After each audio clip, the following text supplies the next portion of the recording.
Sure, absolutely. My name is Jamie Smith, Jamiesmith, and I am a deputy chief for the St. Paul Fire Department. Sure. In that last interview, you said that the guy fell down there. How did you know that he fell down there? Yeah, so our Ramsey County Dispatch received a 911 call just after 10 a.m. this morning. Somebody that was in the area, it's unclear exactly who that individual was who called, but they said they heard an individual calling out for help, and they called 911.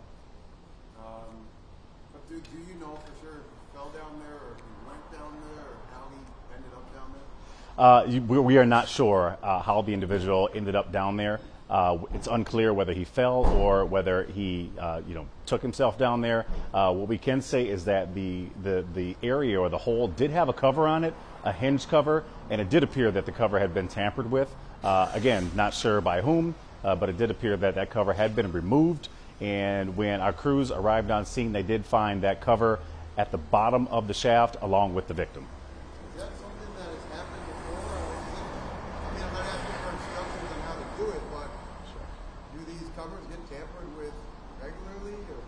I can't speak to the regularity of something like this. It is highly unusual. However, we have seen reports of this happening recently. I was going to say, it's a big win for you guys. He's still alive. It seems like he's doing fine. What goes into your training? You come upon this. You were showing us the rig that kind of helps people get rescued with, or the equipment you use. What goes into studying this type of rescue and doing it successfully? Because that's what you did.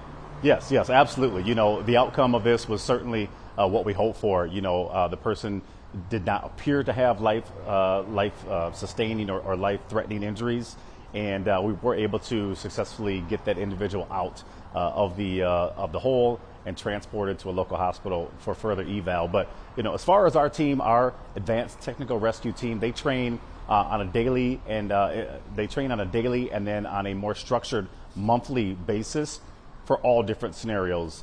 I think last week or possibly the week before, there was a story about our team training at the Minnesota State Fair on the Space Needle for a possible rescue scenario there. So it's impossible to train for every single scenario that may come about. However, our teams try to stay fresh and sharp on their skills, so we are prepared when the call comes in. It'll make it a lot easier for us. Was it a man or a woman? It was a male. And do you know, are they still in the hospital today? I do not know that information. How deep was it down there? It was about 10 feet down. Yeah, so the individual, when we got on scene, was about 10 feet down of some type of shaft or a manhole cover. How long have they been down there? So according to the individual, he'd been down there for 4 days. What do you think this situation could have been if your guys didn't do it? The rescue successfully. 4 days is a long time. Sure. 4 days is an extremely long time to be down without, food or water. We don't know exactly what resources he had during that time. However, is getting to the point where there can be some sustained injuries for being down in an environment for that period of time. Anything else you could kind of elaborate on to describe the situation for our viewers? Okay, we know it's a sewer. Sewer comes with insert here. Sure. And when he got rescued, did he have any of that on him? My photojournalist earlier was saying, were there mice? Is there anything you can do to just kind of describe it? So this particular shaft was located in a remote area near the railroad tracks, near the Lafayette Bridge. So it was very hard for us to access. We did have to hike in equipment and ultimately had to call in an ATV to bring out or transport the stretcher out about a quarter mile to where the ambulance and the rest of the rigs were. Wow. Is it sewer for runoff or sewage? Not quite. It might have been just a vault. Sewer. I'm not sure if that's the right term to use. It might have been just a vault or a cover for Utilities, that is unclear at this time. We're not sure who exactly owns or maintains the specific hole or vault. How many first responders were involved in the rescue, and how long did it take? So from the time that our companies arrived on scene to the time that I received reports that he was successfully brought up was about 45 minutes. So fairly swift for having to bring in equipment, having to set up, assess the victim, and then put them in the harness and bring them up. So there were stairs, but you couldn't climb out? There are, I guess I cannot confirm whether or not there were stairs. I'd have to look at the photos again. I know that he was not able to self-extricate. You know what injuries you might have had? I do not. Really important one. I do not know what the injuries are. However, they appeared to be non-life-threatening at the time.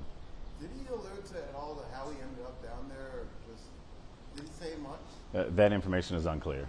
From what we can deduce, it appears that he was walking and just fell through right on or around July 4th. I had asked you this over the phone. Any idea where they may have been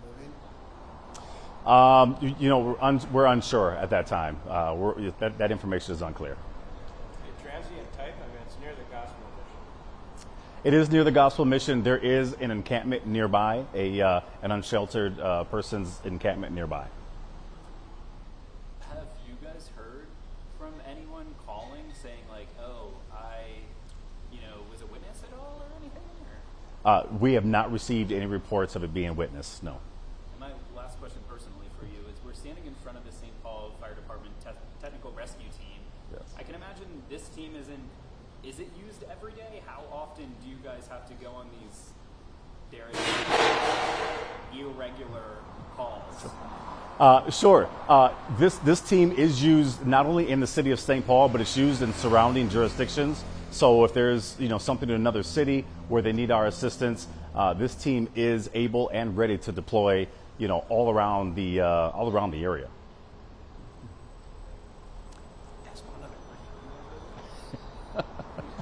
Yeah, he's just going to get a different shot, so we'll ask you Sure. more. Okay. So, are you able to kind of explain the last time this team was used, or I know it's on an on-call Right. basis, but have you guys? I can imagine you just don't see this type of thing every single day.